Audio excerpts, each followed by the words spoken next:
I came home from work and found my backyard gate wide open. My dog was gone, my grill was missing, and my camera feed had been wiped. When I asked my neighbor if he'd seen anything, he said, "You people never lock anything." But then his son posted a picture on Instagram that gave everything away. I live just outside Spokane, Washington, in a quiet neighborhood where most people either keep to themselves or act friendly when it's convenient. I bought my house 4 years ago after my marriage ended. It's nothing fancy, but it's mine. 2 bedrooms, decent-sized backyard, quiet street. The fence wraps around the yard, which was one of the main reasons I picked it, that and the dog door setup for Cooper. Cooper's a golden retriever. He's been with me since he was a pup. Graying now, a little slower than he used to be, but still has this big heart. After the divorce, he was the only living thing that felt like home. Always waiting for me at the door. Always ready for a walk. Always happy to just sit near me, even if I didn't say much. I work at a small auto shop about 20 minutes from the house. I leave by 7:30 every morning and usually don't get back until around 6. I don't have kids. Don't go out much. Just work, home, and Cooper. That Thursday felt normal. Nothing strange when I left for work. I gave Cooper his usual pat on the head, told him I'd be back soon, and pulled out of the driveway like any other day. But when I came home, I saw the side gate wide open. Not unlatched or swaying in the wind. Wide open. Like someone had pushed it hard and didn't care to close it. At first I thought maybe a delivery person or a meter reader forgot to close it. But as soon as I stepped inside, I knew something was wrong. No barking. No cooper. His ball was in the middle of the yard, untouched. I called his name once, twice, 3 times. Nothing. I checked the patio. My grill was gone. A heavy Weber I'd saved up for and bought just 2 summers ago. You'd need at least 2 people to move it without hurting yourself. I went inside to check the security cameras I'd installed. One facing the backyard, one out front, and one inside the living room. Just basic cameras that uploaded footage to a cloud storage system. But when I opened the app, everything was gone. No clips. No alerts. It said, "No footage available." Like someone had deleted the whole system. That's when I felt it in my chest, that someone had broken into my life while I was gone. And not just taken things, but taken Cooper. Who the hell steals a dog? I tried calling a few animal shelters and local vets. Gave them Cooper's description, left my number. Then I walked next door to ask my neighbor, Dave, if he'd seen anything. Dave's not exactly friendly, but he's not openly hostile either. Just one of those guys who always acts like he knows more than you. He was on his porch smoking. I walked up and said, "Hey, sorry to bother you. Did you see anything weird today?" My gate was wide open when I got home, and my dog's missing. He took a drag, looked me up and down, and said, "You people never lock anything." I stared at him for a second. What does that mean? He just shrugged. Don't know what to tell you. It wasn't just the words. It was the way he said them. Like it was my fault for not expecting someone to walk into my yard and steal my dog and my grill. I walked away, furious but trying to stay calm. I called the non-emergency police line, filed a report for theft. Then I reported Cooper as missing to animal control. But I knew how it would go. With no video, no witnesses, they wouldn't do much. That night, I barely slept. I just kept checking the camera app, hoping something had uploaded by mistake. Kept looking through old pictures of Cooper. I kept thinking, who the hell steals a dog? 2 days later, I got a DM from someone I barely know, Tracy, a barista at the coffee shop I stop at most Saturdays. We talked a few times, nothing deep. Her message was short. "Is this your dog?" She'd sent me a screenshot of an Instagram story. It was from Tyler, Dave's teenage son. He'd posted a picture of their backyard. And right there in the frame, my grill. You can't mistake that model. I'd special ordered the exact one. Same dent on the left side from when I dropped a wrench on it. And lying next to it, half curled in the shade, Cooper. My stomach dropped. My chest burned. My hands were shaking. Dave had taken my dog. And his idiot son had just bragged about it online. I stared at that photo for a long time. At first, I thought maybe it was just a mistake. Maybe Cooper had wandered over there and Dave hadn't realized it was mine. But that didn't make sense. He knew Cooper. Everyone on the street did. And my grill? That was no accident. I didn't even wait. I walked right over and knocked on their front door. Not hard, but firm. The kind of knock that says you're not messing around. Dave answered like he always does, like he was doing me a favor by opening the door. "Where's my dog?" I asked. My voice was tight. I didn't yell, but it was clear I was done playing nice. He looked at me, then down the hallway, then back at me. "You're mistaken." No. I saw the photo. Your son posted it. He's in your backyard. With my grill. Dave didn't say anything for a second. Then he said, "I think you should leave my property." I stepped back, not wanting to give him anything to use against me. I took out my phone, held up the screenshot. "This is theft," I said. "I'm calling the police again. This time with proof." He just shut the door. I walked back to my place, got on the phone with the police, and told them everything. I sent them the screenshot. Gave them the original report number. They said they'd send someone to check it out. Hours passed. No one showed up. The next day, I tried again. This time, I went to the station. Brought printed photos, a copy of my grill's receipt, and Cooper's adoption papers. The officer behind the desk took the report but said unless they caught someone in the act or had a warrant to check the property, it would take time. So I did something I never thought I'd do. I posted the photo on Facebook and on a local neighborhood group. I didn't name names. I just wrote, "If anyone's seen my stolen grill or my dog, this was posted on Instagram yesterday. Message me if you know anything." It blew up fast. People in the comments were tagging each other, saying, "That looks like Dave's yard," or "Isn't that Tyler?" A few even said they'd had weird run-ins with Dave before. Tools missing, packages gone, stuff like that. No one ever had proof, though. Then the kicker. Another message slid into my inbox that night. From someone named Rachel. She said, "I used to date Dave. You're not the first person he's stolen from." She told me about how, when they were together, Dave would take stuff from people's yards and garages, fix it up, and resell it.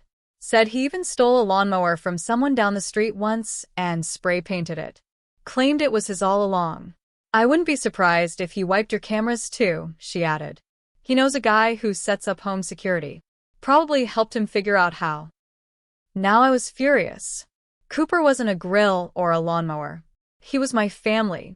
And this guy thought he could just take him? I called animal control again. This time I had something solid. I told them my dog was on someone else's property, and I had photo evidence. They said they'd investigate, but no timeline. I waited 2 more days. Nothing happened. Then one morning I heard barking.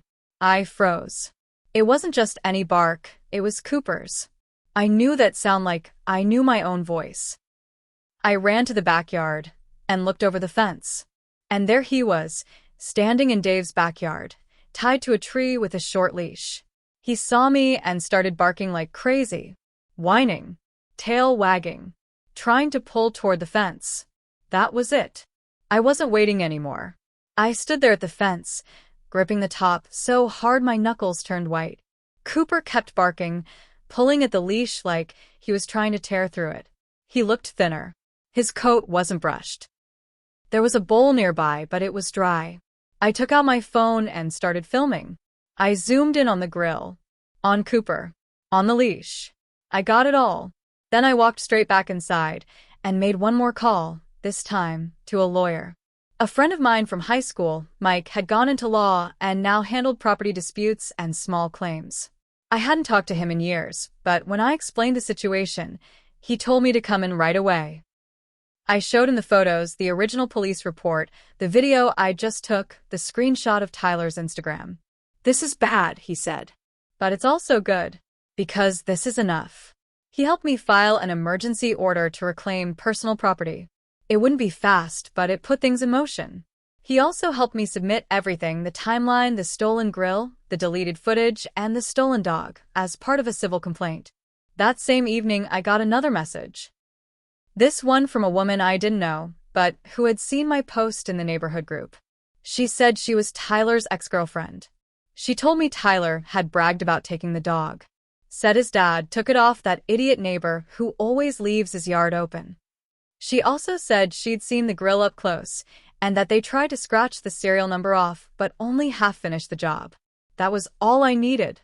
The next morning I knocked again, but not on Dave's door. I waited at the edge of the property until animal control arrived. I'd finally gotten a call back saying they would come inspect for potential animal neglect based on my report and the photos. This time, when Dave answered and saw the officers, he looked rattled. They told him they were there to check on the condition of the dog. He tried to act calm, like it was a misunderstanding. Said the dog wandered in and wouldn't leave. But when they asked for proof he'd reported a found pet or any vet records, he had nothing. Then they walked into the backyard and saw Cooper. He was so excited to see me that he practically knocked one of the officers over trying to get to the gate. They untied him and led him to me. Dave stood there with his arms crossed, saying nothing. Then one of the officers asked, "And the grill?" "What grill?" Dave said. "The one the dog was photographed next to," I said. "The one with my name on the purchase order and serial number halfway scratched off." Dave muttered something and walked inside. It was like watching a coward shrink in real time. Cooper came home that day. I gave him a bath, fed him real food, and sat on the floor with him until he fell asleep next to me. But the real twist didn't come until 2 weeks later. Mike called and said we'd be going forward with the civil suit. Said I had a strong case for property theft, animal cruelty, and invasion of privacy. We'd found out that Dave had someone help him override my camera system from his phone. We even traced it to a tech guy in town who was willing to testify that Dave paid him to disable the annoying neighbor's cameras for a weekend. But the biggest surprise came when Tyler, Dave's own son, sent me a message. A full apology. Said he was sick of his dad's behavior, that he hated what had happened to the dog, and that he'd testify if needed. "I know what he does," he wrote, "and I'm done covering for him." I met with Mike again that same week. After Tyler agreed to testify, everything moved faster. Mike said the court would take his statement seriously, not just because he was a witness, but because he lived in the same house and had direct knowledge of what happened. We filed for a hearing, property recovery, damages, and something else Mike suggested, a request for a restraining order, based on harassment, theft, and tampering with home security equipment. Meanwhile, word got around the neighborhood. Fast. People who never even waved at me before were now suddenly walking by and asking, "Hey, is Cooper okay?" Or, "Did they really steal your dog?" A few neighbors said they'd had issues with Dave too, missing mail, tools disappearing from garages, weird stuff, but nothing they could prove. Until now. One guy, Carlos, from 2 houses down, told me he saw Dave moving my grill into his backyard the day it went missing, but didn't think much of it at the time. Now that he knew what happened, he agreed to write a statement. And Tyler? He didn't just talk, he brought receipts. Screenshots of texts from Dave telling him to wipe the dog's tag before posting and don't let that moron next door see the grill. Tyler had kept everything. Maybe he was angry. Maybe he was finally fed up. Either way, he was done protecting his dad. The real bombshell came one afternoon when Mike called and said, "Check your email." It was a clip from my camera system, recovered by a forensic tech we hired. Turns out, the footage hadn't been fully wiped, just scrambled and marked for deletion. The tech pulled part of it. It showed Dave and another guy, early 40s, tattoos on his arms, walking into my backyard at 1:46 p.m. that Thursday. Cooper barking, running up to them, tail wagging. They ignored him. The guy went straight for the grill. Dave called Cooper over. Bent down. Clipped a leash to his collar. Then walked him right out through the open gate. No hesitation. No second thoughts. I didn't even realize I was crying until I wiped my face and felt it. We brought that to court. Dave showed up in a wrinkled shirt, no lawyer, and tried to act like none of it was a big deal. Said it was all of a misunderstanding. That he found the dog and thought the grill was trash. The judge didn't even blink. She watched the video. Read the messages. Listened to Tyler's statement. Looked at the photo with the grill and Cooper. Then she said, "Mr. Warner, this wasn't a misunderstanding. This was theft, and it was calculated. She ruled in my favor on all counts. But I wasn't done. A few days after the ruling, I got an envelope in the mail. No return address, just my name handwritten on the front. Inside was a single sheet of paper. It was a bill. $75. Boarding fee for the dog. 5 days. Pay up. I stared at it, then laughed out loud. Dave had actually typed up an invoice. He listed dog care as the service and signed it at the bottom, like he thought this was some kind of business deal. Like I'd thank him for stealing my dog, and then send him money. That's when I realized he wasn't just a thief. He was delusional. I didn't respond to the bill. But I made copies of it, gave one to Mike, and posted another in the same neighborhood group where everything had started. I didn't even write anything this time. Just posted the image with a caption. This just showed up. The comments exploded. People were pissed. A few said they'd had similar weird run-ins with Dave, but were always afraid to say anything. One woman said he threatened to report her for zoning violations after she asked him not to let his trash blow into her yard. Another said he tried to charge her for a rake he left leaning against her fence once. Then something unexpected happened. Tyler messaged me again. This time it was about the other guy in the video, the one who helped move the grill. His name's Brent, Tyler wrote. He used to work with my dad in construction. Got fired for stealing tools off the job site. He's been around a lot lately. Asked if he knew where Brent lived. Tyler said no, but he knew where he hung out. A bar on the edge of town, Rusty's Tap. I didn't go there, but I knew someone who did. Carlos. I called him and asked if he'd ever heard of a guy named Brent with tattoos on both forearms, hangs around Rusty's. Carlos laughed and said, yeah. Tall, loud, thinks he's tougher than he is. That guy. Yeah, I said. That guy. Carlos offered to help. I didn't even have to ask. A week later, I got a call. He's here, Carlos said. At Rusty's. Just told someone he's selling a used grill this weekend. That was all I needed. I called the cops, again, and told them what I knew. This time, I had the video, the stolen grill's serial number, a court ruling backing me up, and a tip about Brent trying to offload stolen property. That got their attention. They showed up at Rusty's within an hour. Brent didn't resist. But he played dumb. Said he didn't remember where the grill came from and was just trying to make a few bucks. They took him in anyway. Turns out, he had priors. Theft, trespassing, even a charge for possession of stolen goods.